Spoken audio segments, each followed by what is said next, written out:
Willie, you want to introduce yourself and then you jump right into it? Sure. So thank y'all very much for coming. My name is Willie P. Rothrock. That's short for William Paul Rothrock. I did 23 years in the Army. I started out in the infantry. I retired as a Green Beret. My last duty station was teaching up at West Point. My last year there was the first year that Army had beat Navy in like 13 years. And I was really hoping to repeat that this year. Thank you. I appreciate the reminder. It still hurts. Almost a perfect year except for that one. So I told Doug that if he ever needed a speaker, I'd be willing to speak. And I told him about my background, and because I've got a varied background that I could easily not talk about the law. But when it came time to retire, I didn't know what to do with the rest of my life. I had submitted the paperwork. You have to have authorization to retire from the military. So I submitted that, and when it came back and said, you're good, go ahead and separate within a year, I was like, well, I guess I better figure something out now. And my wife said I had to grow up and get a real job. So I always sought hard things throughout my military career, and law school was just another one. I was looking at MBAs, and I found an MBA JD, and it's like, what is a JD? It's a law degree. What do lawyers study? Oh my God, that's so much more interesting than all the business classes. What do lawyers do? And it was a 5-second research that they work in every field. So I thought, why not? I can figure things out at that time. And that's what got me on the path of sitting here at this table today.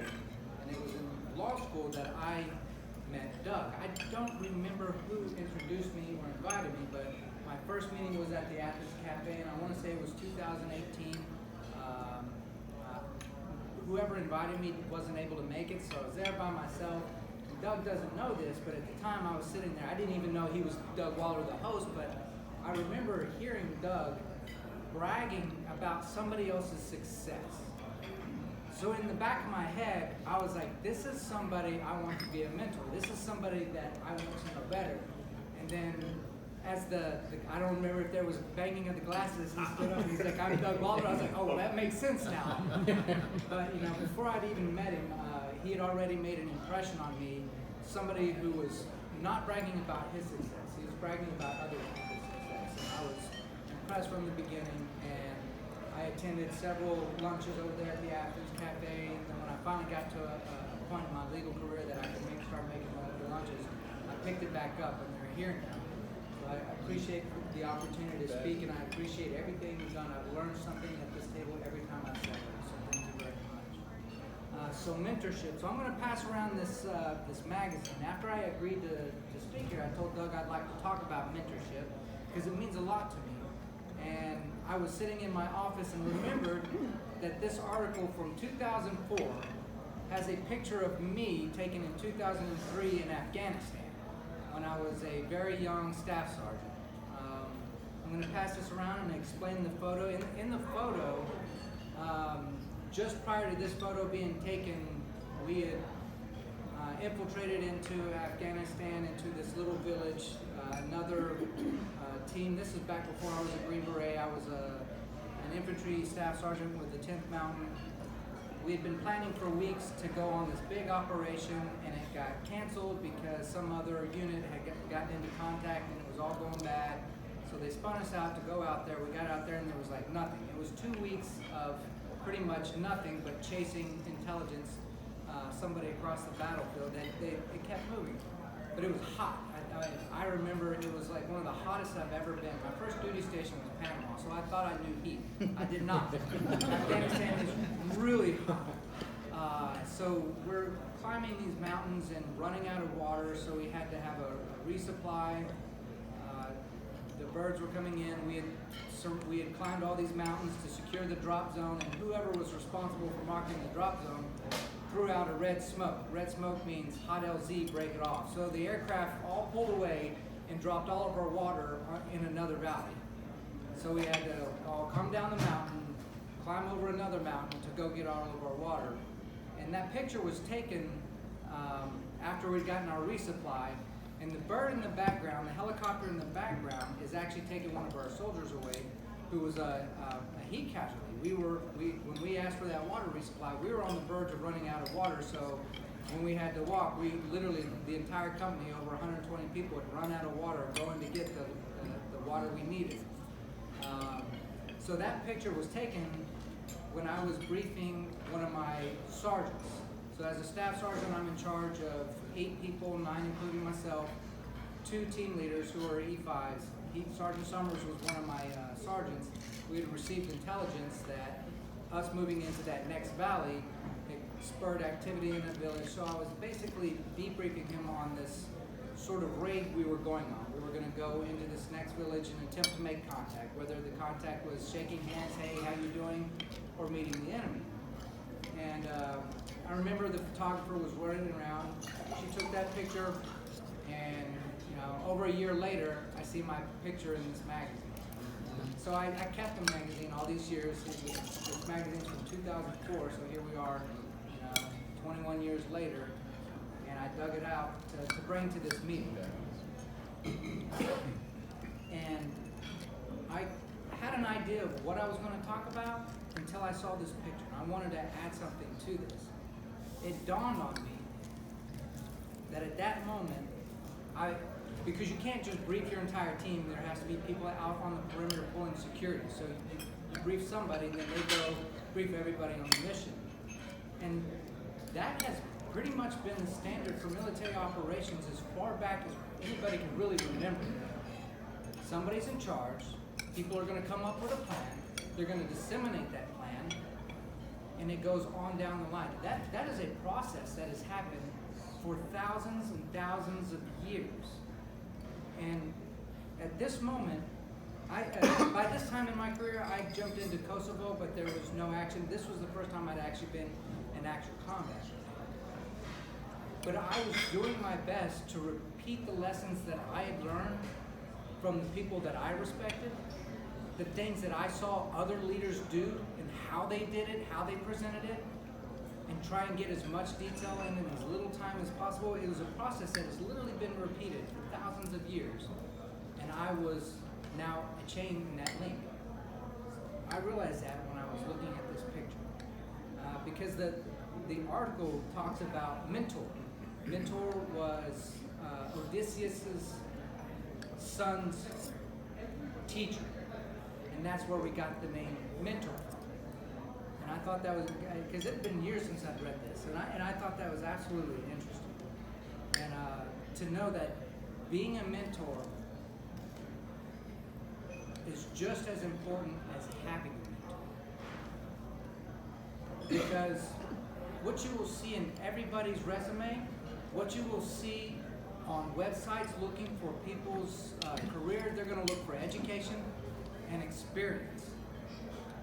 But what you don't see on resumes and what you don't see in job descriptions or requirements is mentorship. Who mentored you? Who do you mentor? And it's a critical part of who we are today, professionally, personally, socially. That education and that experience are 2 legs in a 3-legged table, because they're nothing without a mentor, somebody that you can confide in. And my time growing up through the military was very different than what I see in the civilian world. In the civilian world, your job or your boss or your supervisor will not sit down with you, pat you on the back, and say, hey, so what are you doing with your paycheck this week? It just doesn't happen. That happened to me every year. Every good leader I had invested in me personally, not just in my career progression. They all did that. But the good ones took it a step further and asked about me personally. And when I was 19, 20 years old, I had a first sergeant, a guy in charge of the entire company's personnel, pulled me aside, and at the time I thought it was a little bit of a strong arm, but he's like, you're going to sit down with this financial advisor and you're going to listen to what he has to say. And as a result of that, at 19 years old, I was already putting money aside for my retirement.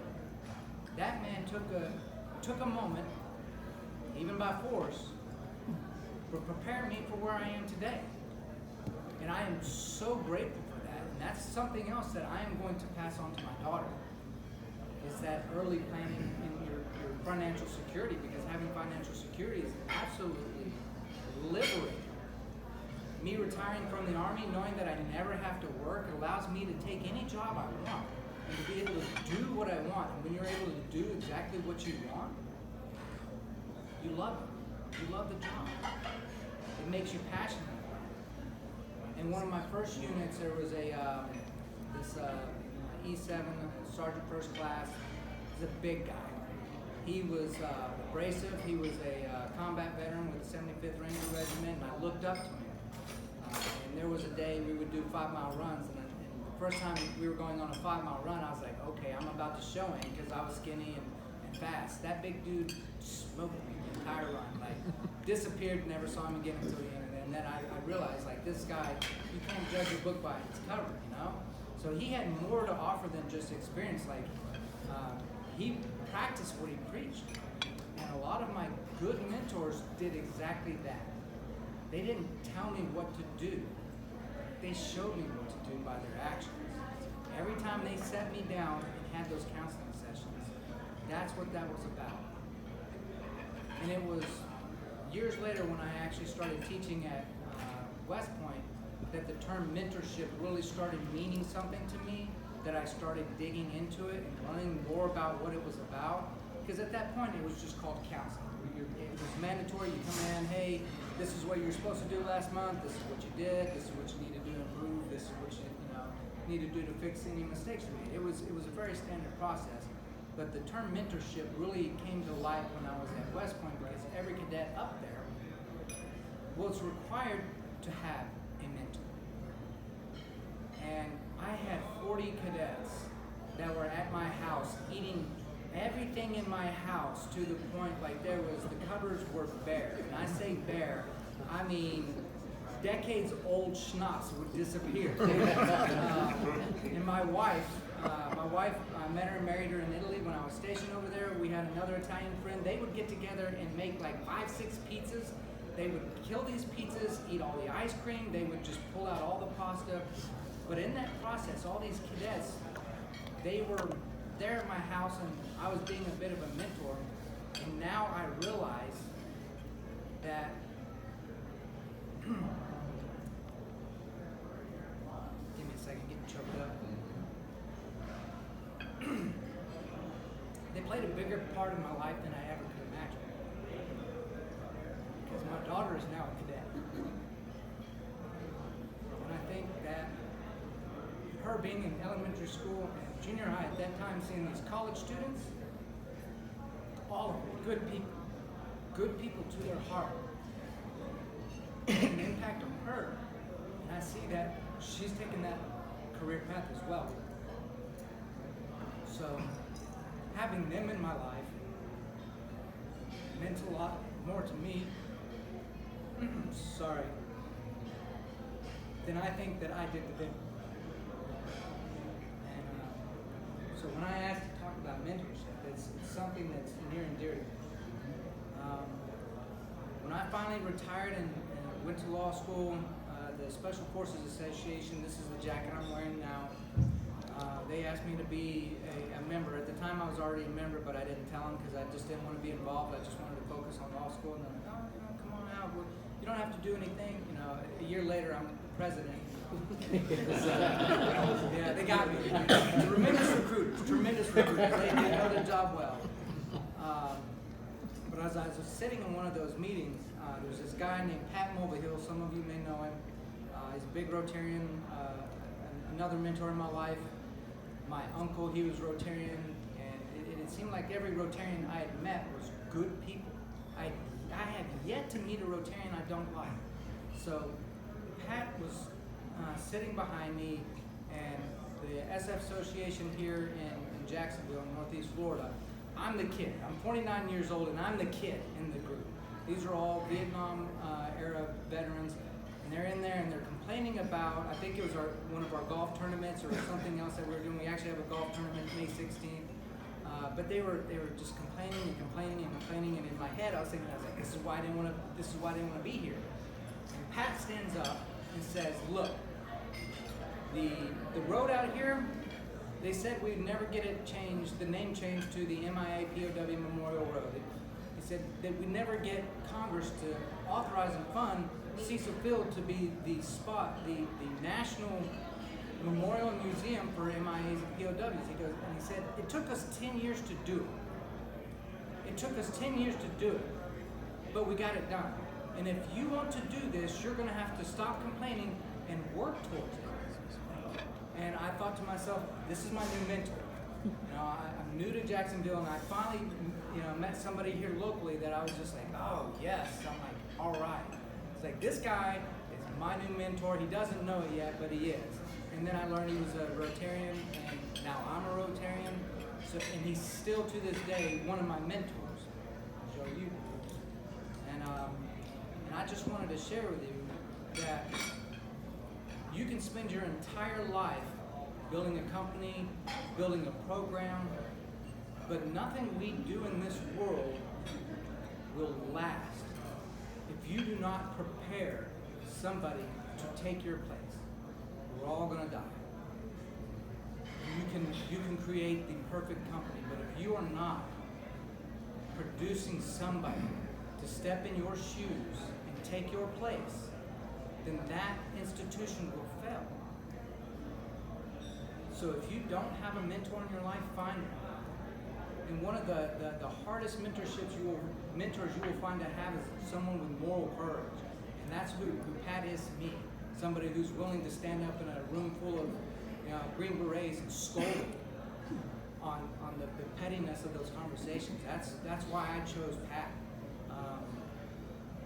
Find somebody to be your mentor and ask them outright, hey, would you mind being a mentor for me and talking to me at least once a month or so? It doesn't have to be regular.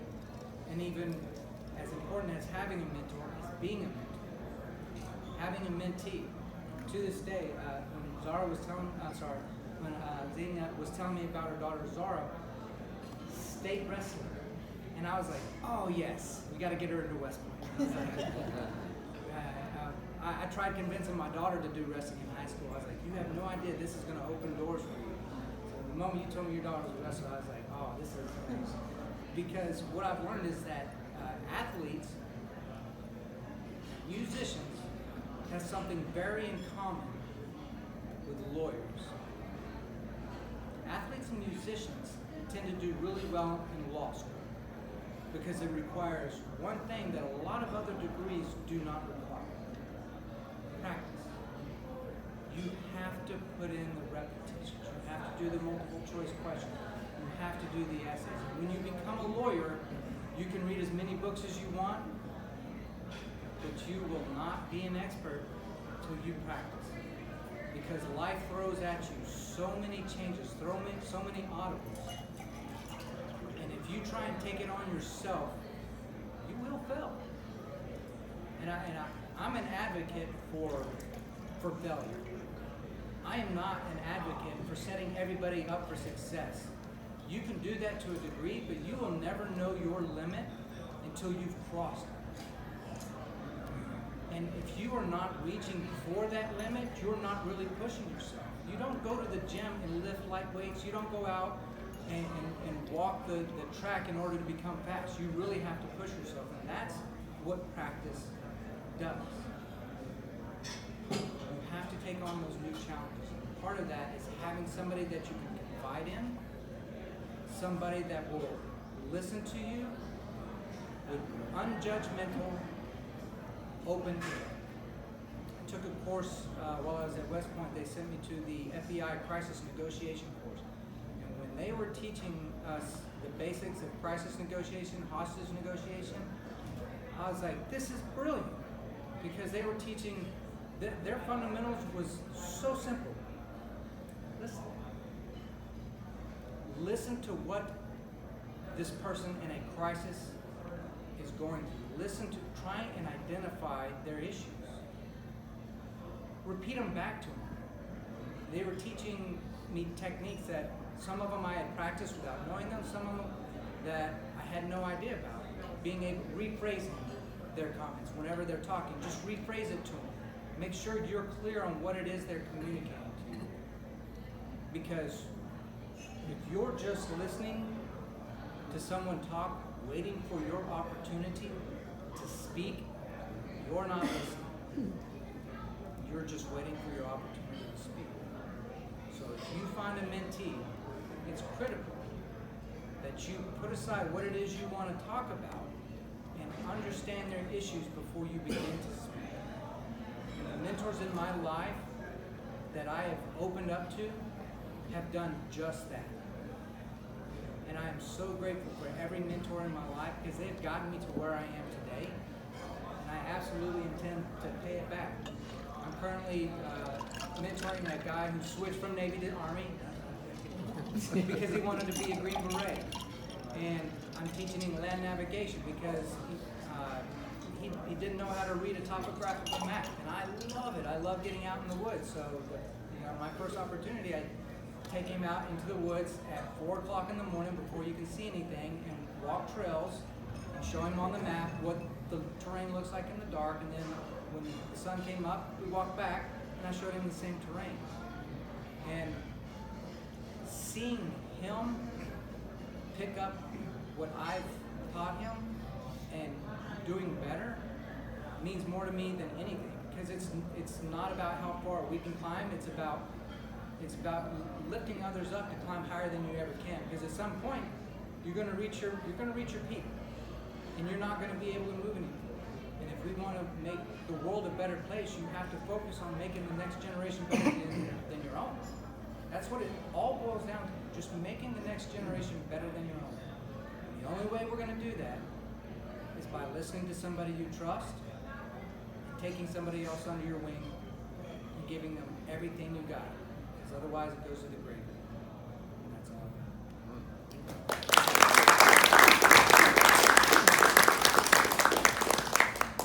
That was phenomenal. No, it's perfect. Any questions that you have? I'll start off. I've got a question. Yes. If I'm trying to find a mentor, I'm going to ask him some questions to find out if he's the right mentor for me. Are there any functions that you think a mentor should fulfill or could fulfill? Well, it depends. It depends on what aspect of your life you want them to mentor you in. It could be personal, it could be professional, it could be parenting. Okay. For me, I've never gone out seeking a mentor. They just kind of appear, and I recognize that that person has something that has a quality about them that I want to emulate. I want to be like this person. The moment I think to myself, I want to be like this person, that's when I ask them. And I some of them, like Pat, I would ask anything. Pat's a retired Green Beret. He's an accountant. He's a successful business person. He's a philanthropist. He's always doing good for other people. And that was one of the other things. At the moment that I heard Pat speak, I didn't know how great of a person he was until I got to know him. All I knew was he was willing to stand up and put that entire crowd in their place. Right. So I was like, okay, this is somebody I want to be like. So some questions like, when that person, for me personally, I don't go out seeking them. They just kind of appear, and then I ask them. I don't start out like, hey, my name's Willie P. Will you be my mentor? Like, I get to know them a little better first, find out more about them, and then at some point I ask them like, hey, do you mind if we talk, every month? So two of the cadets I taught at West Point, they both Moores. That's their last name. Their father was a West Point graduate, and their other two brothers got into West Point. Their father, I asked to be my mentor. He's a lawyer, and when I met their parent, it was years later that I asked Mr. Moore to be my mentor. It was actually once I started the business of practicing law, which is way harder than practicing law, way harder. He works for Westlaw, so I called him up and said, because I know he had been practicing law for like 50 years, 40 years. So I called him up and said, hey, I'm new to this. Like, would you mind, mentoring me? And he said, yeah, absolutely. And to this day, we hardly ever talk about the business of law, but once a month we call one another and then just talk about what's going on in life. And sometimes it turns to law, and and then sometimes it turns to parenting, sometimes it just turns to chit chat. Fascinating. I wonder how many of you have a mentor now, or you know, 'cause he's saying prepare someone to take your place, and require, and so you might require somebody who's under your tutelage to have a mentor, as he did. So I think that's fascinating. One of the things we're, and by the way, Kate's just about coming, right? Is Rebecca still here? She's still here. Okay, all right, great. Good. Just want to make sure Kate's still here too.